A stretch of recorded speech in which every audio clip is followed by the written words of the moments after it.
The Jaguar XJ-S didn't enjoy the most successful start to life, but it managed to stay in production for a whopping 21 years to become Jaguar's longest running model. But even though its life ended in 1996, that wasn't the end for its platform. It wasn't. Through a series of convoluted business deals that we'll go into, it lived on into the late 90s and beyond in Aston Martin's new car, the DB7. So was the DB7 an all-new take on an old formula, or was it just a box of reheated leftovers? Well, we're going to take this V12 XJS and V12 DB7 for a drive today and find out.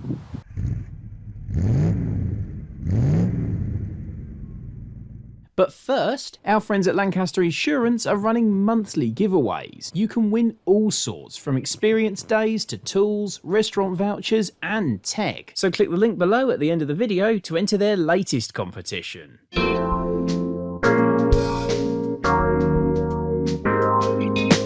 Later in this video, we'll be driving the Aston Martin DB7, a car with a V12 engine based on the Jaguar XJS platform. So what better place to start than driving the XJS itself, and a V12 as well.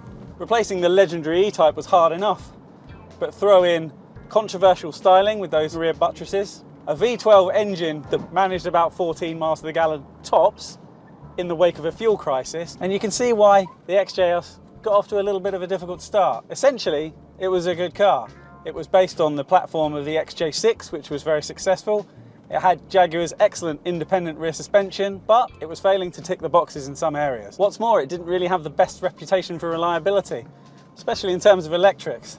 Early sales were quite poor, and by 1980, it teetered on the brink of failure. But the thing with the Jaguar XJS was it got better as the years went by. By the end of its life, it was a thoroughly accomplished machine. So how did that happen? Well, 1981 was a big step. A cylinder head redesign produced the HE version, which bumped that terrible fuel economy from 14-ish to around 20 miles per gallon. The HE set the XJS on the road to recovery, and just 2 years later, an open-top version finally arrived. It was called the XJ-SC and was a cabriolet with a reinforcing T-bar, a bit like a Triumph Stag, fixed rear side windows. It wasn't a full open convertible, but it was a step in the right direction. At the same time, a new 3.6 litre straight six engine arrived called the AJ6. Almost as powerful as the V12, but more economical, meaning the XJS range was just that bit more versatile. An open-top version and a couple of engine options. It just kept getting better. And in 1989, it enjoyed its best sales year. It was 14 years old by this point.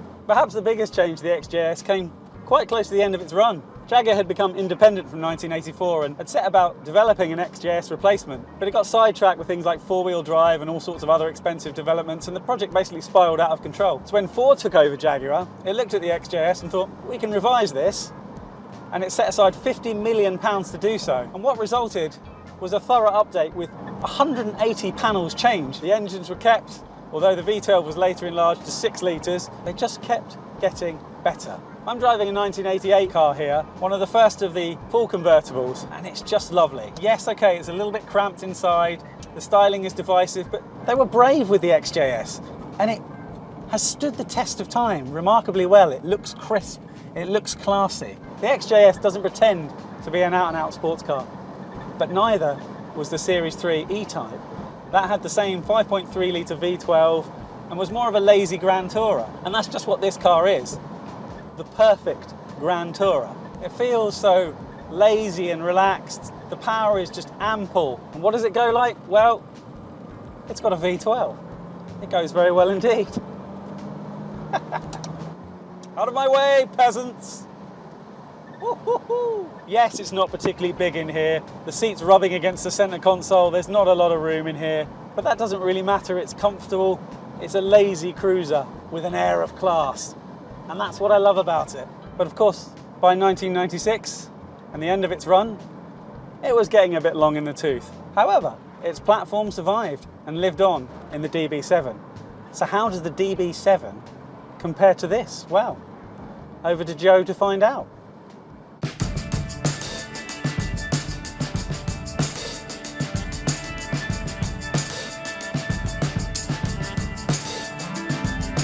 It was Tom Walkinshaw who first saw potential in the XJS to use its own platform in its replacement. He'd seen how successful it was in racing and felt that there was life in the old cat yet. Walkinshaw started working with Jaguar on the development of the XJS replacement, which would be codenamed XJ41. But when Ford took over Jaguar and Aston Martin in the late 80s, they saw the XJ41 project and immediately canned it. Jaguar therefore went in a new direction, facelifting the XJS to breathe a few more years of life into it, and later working on what would be the X100 XK. But Walkinshaw didn't abandon his pet project. He kept working on it and enlisted Ian Callum to design an all-new pretty body. Now, Aston Martin boss Walter Hayes saw Walkinshaw's project from a distance, and he rather liked it. They decided to take it on full term as an Aston project. But if funds were short at Jaguar, they were all but non-existent for Aston Martin, so the new car would not be a ground-up development. Aston would be dipping into the parts bit, the rear lights and the door handles from Mazda, the 323 and the MX-5 respectively, and the dashboard is a smorgasbord of Ford switchgear, Fiesta, Granada and Scorpio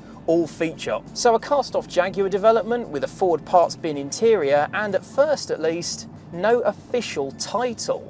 Things did not look good for the new car, but when Aston unveiled it at the 1993 Geneva Motor Show, the public reaction was very positive. They liked the new car and many of them inquired about placing orders for it. So Aston decided to dip into the back catalogue of their models. Yes, this car would finally be a successor to the DB6, the new car would be the DB7. Initially, the DB7 launched with a borrowed Jaguar lump, a 3.2 litre straight six with a supercharger bolted to it to give 335 horsepower.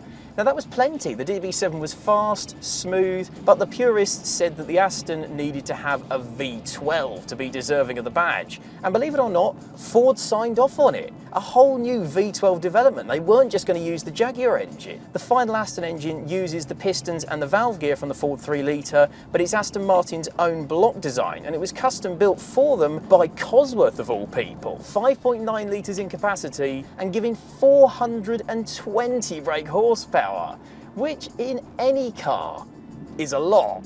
Give it the beans and the DB7 just takes off. Oh, so smooth, it's so torquey. But unfortunately, using the XJS platform in a car with over 400 horsepower does highlight quite how dated it was. The DB7's got some slightly odd handling characteristics. The front end is floaty and soft and the steering's quite slow and numb, but the rear end is firmer. It's got more of a sports car setup to it, and that means that if you try and deploy the power too early, whoa, it gets a little bit twitchy.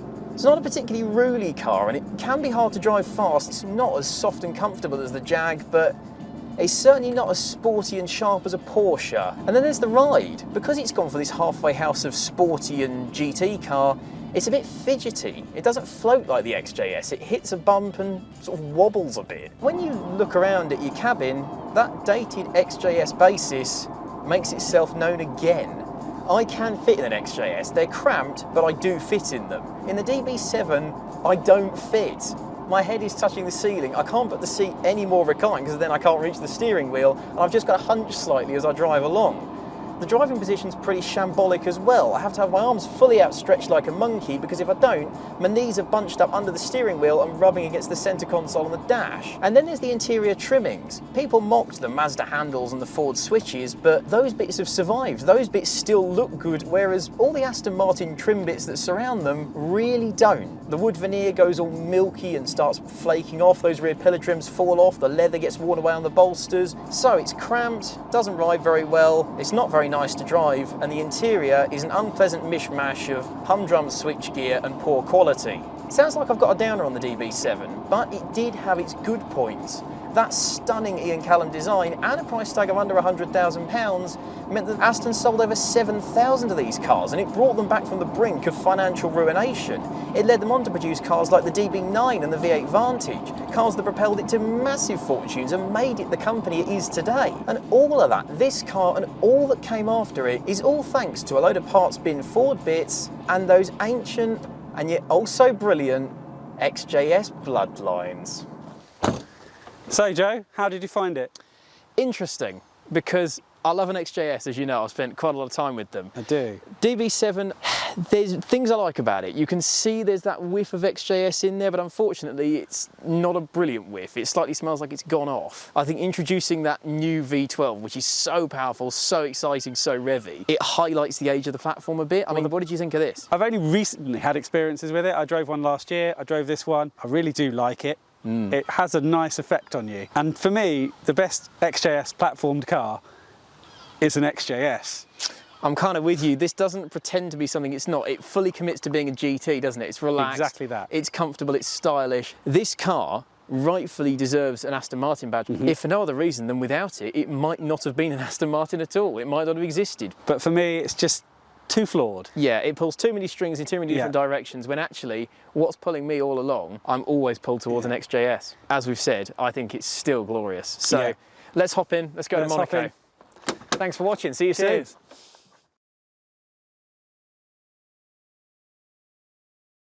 This video is proudly sponsored by Lancaster Insurance. Give them a call on 01480 400 889 for an insurance quote on your classic car. And don't forget to click the link below to enter their latest competition.